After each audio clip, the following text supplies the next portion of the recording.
Hi everyone. Um, so there was a post in the community group this week which sparked my mind into thinking about something that's very, very important in um, in everything in life generally, uh, but particularly around this area of losing weight, getting into great shape, and that is around trusting yourself. And one of the things that I found a lot with people that I work with in this field is that they find that difficult. And even if they can get to a place where they do trust themselves, they find it quite easy to lose trust in themselves. And, you know, for yourselves, you might have found you've been losing weight, things are going well, you're following the plan, you're making better choices, you feel like you're going in the right direction, and then something happens. Life happens. And perhaps that's a stressful week at work. Maybe you found yourself eating differently than you intended. Maybe you went out or you get distracted by something.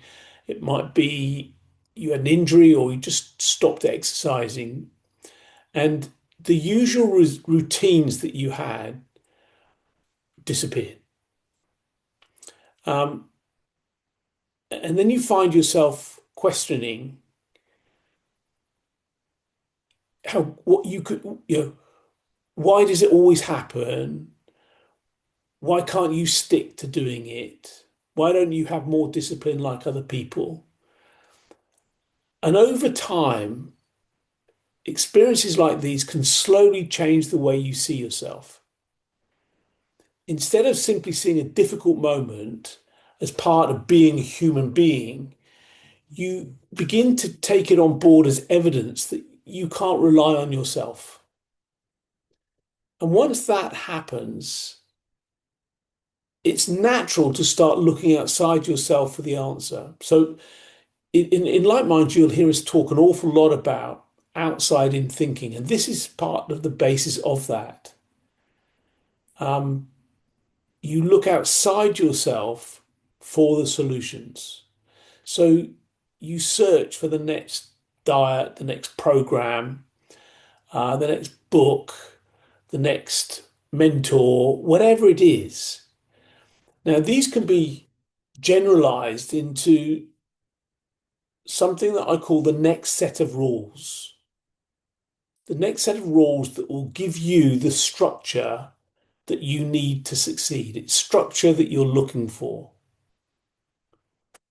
Now, on one hand, that can be incredibly important. And for those of you that participate in our breakfast clubs or on our online programs, you know that support and guidance is something that we put at the heart of what we do. And it can be incredibly valuable for people because it gives a clear direction, it gives understanding about how your body works. Um, you get some information, you get some knowledge. People often talk about accountability, that kind of thing. And all of those can be really useful at the beginning, particularly of someone's journey.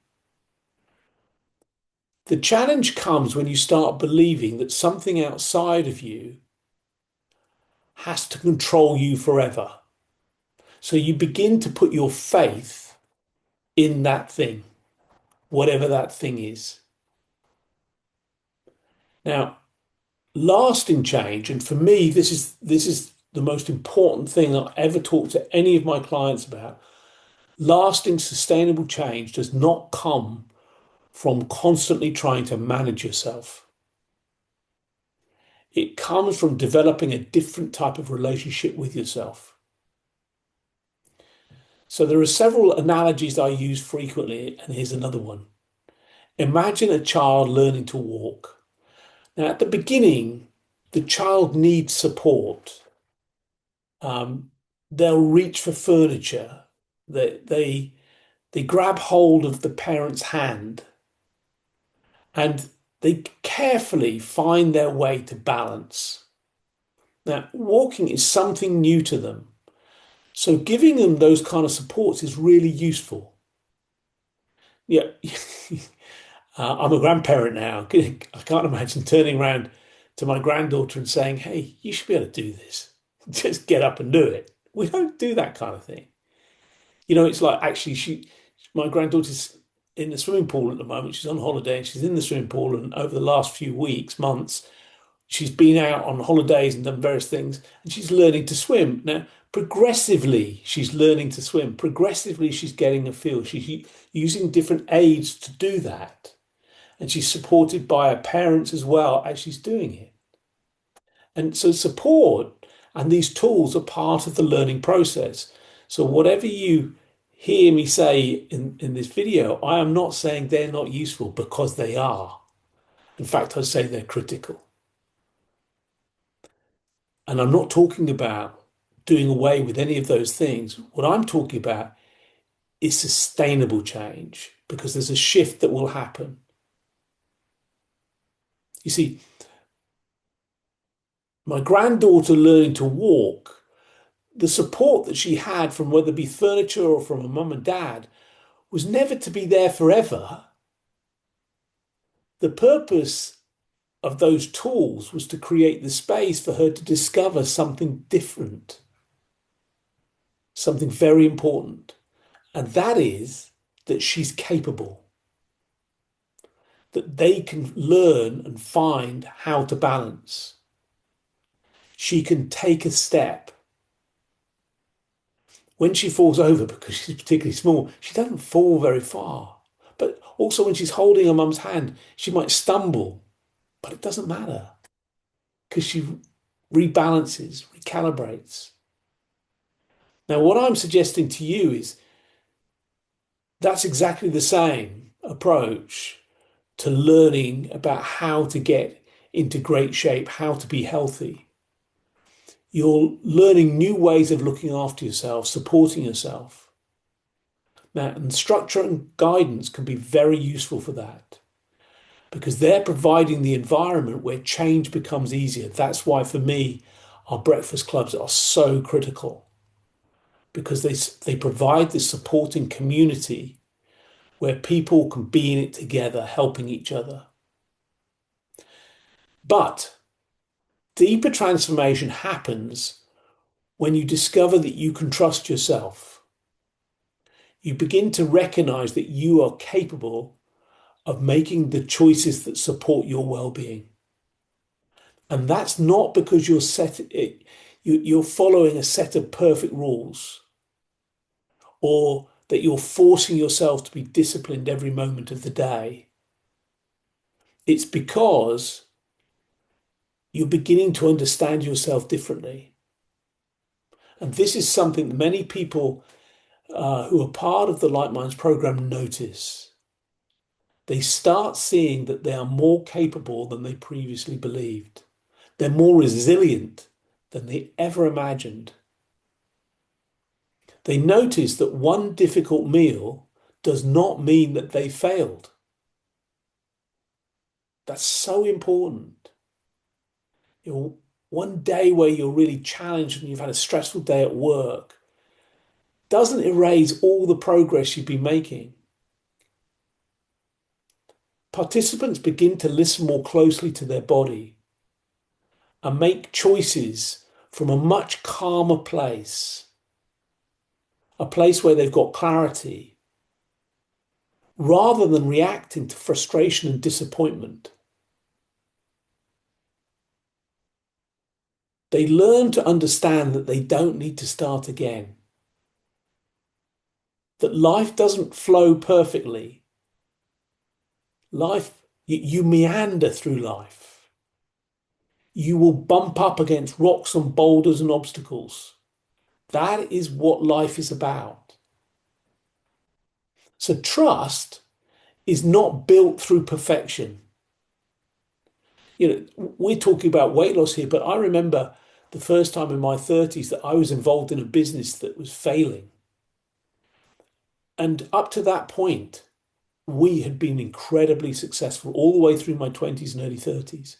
I didn't know what to do in that situation. The people that were equipped to fail, for things not to work out, were much more resilient and ready to go again. So the things that aren't working out for you are building your resilience. They're teaching you things. They're improving your understanding about you. They're growing that trust in yourself. So think about relationships where you have trust, where trust exists. It's not because that person gets everything right all the time. It's developed over moments, hundreds and hundreds of moments. And that's true for yourself, the relationship you have with yourself. You become conscious of stuff. This is, to me, is the biggest issue, that we're just not conscious. We're going about life unconsciously thinking with expectations of how we should be, but we don't match up to that expectation. We then get frustrated and we beat ourselves up. But actually, just open ourselves up, become more aware of what's happening, and notice when you choose a healthy, nourishing meal, when you take care of your body, notice that. Because here's the thing for me, you will be doing that far more often than the times when you aren't, you're doing, you're making choices which aren't so good for you. If you begin to look, you'll see the evidence that actually you're on the right path.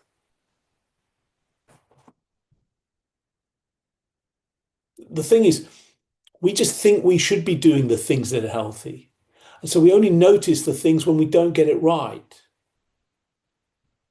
Your mind will learn from all the evidence you give it.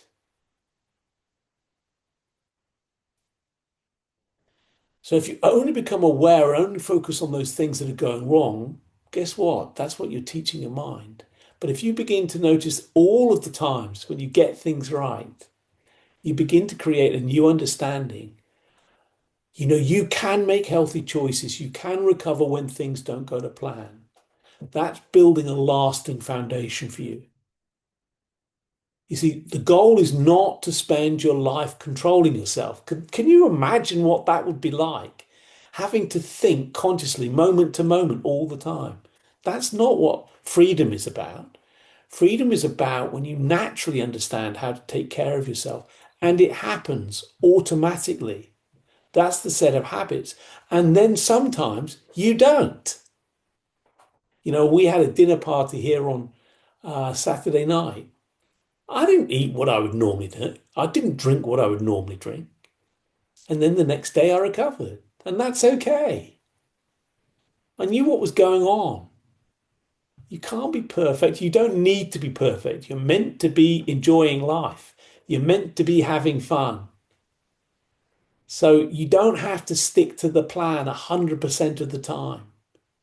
It just will never work that way. Just take care of yourself. Look for the evidence when you're doing things really well. Trust is built over a number of small moments.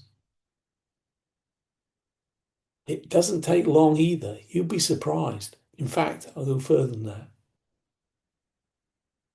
It doesn't take any time. It already exists. The problem is we just don't know it. We don't see that because we question ourselves so often. So go about your day and just see how well you are getting so much right. See what that does for you. Thanks very much.